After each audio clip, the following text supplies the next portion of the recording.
Hello everyone, welcome to another episode of Unscripted and Unchained RPG Review. I am Game Master Bloodworth, and as you can see by the graphics, today's video I am going to be showing a Kickstarter that I've received. So this is Dungeon Denizens. It's for Dungeon Crawl Classics, and as you can tell, it is 500 plus monsters for your DCC game. So I backed this quite a while ago, I believe sometime in March of 2023. And it's when I returned back from my convention last weekend. As I told you in a previous video, I came home to a couple packages. So nothing better than coming home to nice surprises like that from a convention. Unfortunately, I also came home with the flu A from the convention as well, but this kind of makes up for it. So, as you can see, this is a huge book. All right, this is a huge book, and and it's really nice. I mean, I like the layout in it, and the artwork inside is really nice. And so here, the lead designers are Chris Doyle and Michael Curtis. The project lead was Michael Curtis. I'm not going to go through all of the designers that were associated with this, but you can see the credits page is packed. We go to the table of contents, and I can also show you some of this on the PDF as well. But I like showing it this way so that you can kind of see. There's a lot in here. So again, this is 500 pages. All right, here's an introduction. Reading stat blocks. If you're not familiar with DCC, I'm just going to go through it very quickly with you. So you have initiative, the initiative modifier for the creature. Then you have the attack type bonus, the damage, the AC, the HD, the movement, act, the creature's action dice.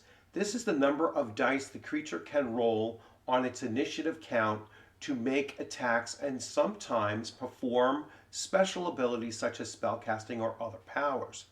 The SP, any special properties, abilities, or qualities a creature might possess. The SV is the creature's fortitude. That's fortitude, reflexes, willpower, saving throw modifiers. So SV is just save in general. AL is the creature's alignment, just lawful, neutral, or chaotic. And crit is the creature's crit table and critical die type. All right, so some interesting mechanics with DCC. If you're not familiar with them, it's a very unique system. It's brutal, especially earlier on, and it moves on from there and becomes a little bit more complex, but still not a very forgiving system in combat. So, you have, especially like casting magic, it has, has unpredictable magic, casting and such. So there's all kinds of things. I really do have to get back into playing DCC a little bit more. It's been a while since I've played it. The closest I've run it was running Weird Frontiers, and so that was that was my most recent experience, was running it rather than playing it. So I'd like to get back into playing some DCC as well. So here we're looking at just some of the pictures that are inside there. I mean, this book is a hefty book. So the Sky Fiend, it's a type 2 demon. Biothor, its initiative is a +3. Its attack is a metallic beak +6 to melee, does 2d6 damage, or claws +6 melee, 1d8 damage. Its AC is 17, ascending armor class. Its HD is 8 d12s. It moves at 30 feet. It flies at 60 feet. Its act is 2d20. All right, so 2d20 actions. Again, I haven't played this in forever. Its SP is Battle Fury, Hellfire Gust once per day, Thunder Shriek once per day, Demon Traits, Magic Resistance. Excuse me.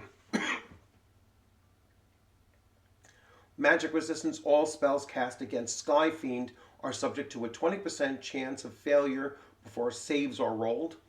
Its saves are Fortitude +8, Reflexes +10, Willpower +6. Its alignment is chaotic. Its crit is on a 19 or 20, and its damage is a D8 on a crit. I guess you do an extra D8, or you roll on a crit table for on a D8. I'm not sure. Again, it's been so long since I've played. I really have to get back into that. I'm in obviously the demon section here, so I'm flipping through. But I mean, here's elementals, and not surprising what elementals look like. I mean, that's a very realistic looking wasp. I mean, so the art is incredible. The art is also mixed, right? So it's not a single art style that you get here. Some of them are very realistic, like photorealistic, using a tattooing term, and then others are a little bit more cartoonish or gonzo, and if you wish. And so here's a glacier giant. Now, you can very easily convert these into other tabletop role-playing game stat blocks. So that's another thing that is, that I want to, emphasize here, is that there's, anything that's using kind of the same kind of stat blocks, you can certainly port them into it. And that's the main reason why I got this, was because there's a, if I'm running something with my player group, whether I'm running Castles and Crusades or AD&D First Edition or whatnot, and I just want to introduce something that, because they are such an experienced group, if I want to introduce something that they've never seen before, I pull from other resources. And so that's the main reason why I grabbed this. The other reason I'm going to switch views here and just show you the Kickstarter. So this was the Kickstarter. Like I said, it was fulfilled. It hit its pledge mark of 20,000 probably within a couple of minutes, and it is printed for 5e or DCC. I picked up the DCC, and you can see it hit $360,000. It was fulfilled again, I believe in like March of. January 22nd was the last update, so they've been keeping up with the updates. Like I said, I just received this on, on the weekend, last weekend, and I backed it here. It was only $49, and that included the print copy, this huge hardcover, and the PDF, which I can show you as well. So, very, very cool. I mean, just look at the artwork that is here. DCC does a great job with their cover art and their art in general, and their materials, their writing materials and everything. So so this is a a Kickstarter that is fulfilled, and very happy to have backed it. So here is the, let me make sure you're looking at the same thing. Here is the so 522 pages. Absolutely huge, beautiful, and like I said, as far as like if you were going to print this out, it is printer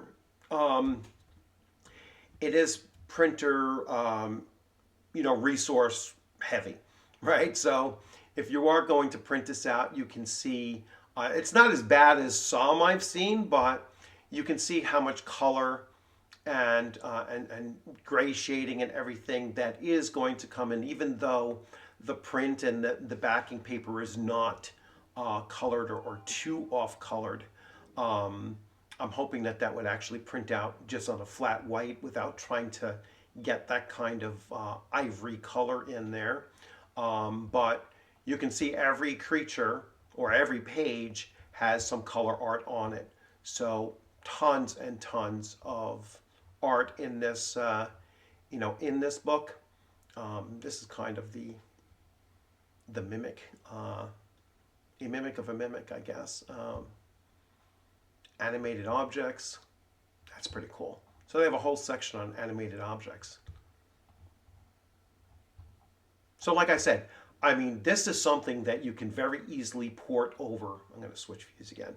Something you could very easily port over into any fantasy, or even just like a mixed genre game that you're running. I mean, I can pull stuff out of this and throw it into Amazing Adventures and have my pulp action 1920s and 30s adventure party dealing with creatures from this book, and it'll work perfectly fine.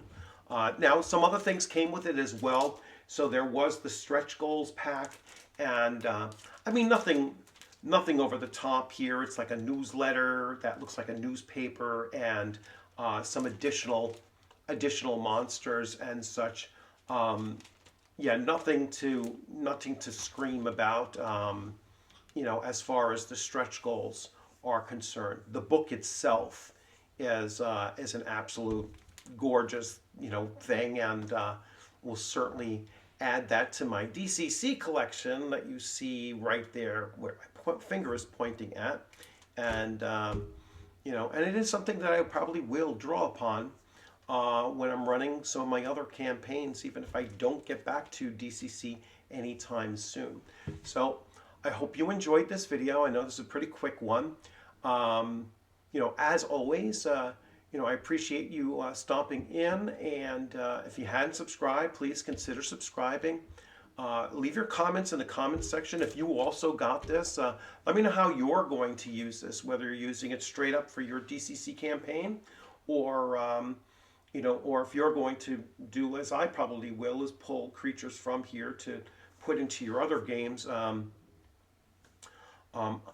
If you're running a DCC game and you have an open slot and our times can work out and you're doing it online, certainly leave me a comment in there. I'd love to play in someone's DCC game, even if it's a one-shot, just to get myself back into playing it and getting more comfortable with the system again, because it has been quite a while. And that's pretty much it. Enjoy your weekend. And I look forward to seeing you on a gaming screen or at a convention sometime soon. Tomorrow's video, I am going to be doing my final page 2 wrap-up video. Tomorrow will mark the end of the first week since I've gotten home from Page. I'm going to do a really special presentation over my experience and really my high points of the convention. And that's not to take away from anything I don't mention about the convention. So, but I'm going to certainly talk about my high points of the convention, and then starting Monday, I'll get back to my regular videos that I'm doing. I'm also later on going to do a response video to D&D Family. I'll get the name out right. Later on, but he had a very interesting video that he put up, and I wanted to talk about it rather than write a novella as a text, in response to that as well. So look for another video later on today as well. You'll have a great weekend. Take care.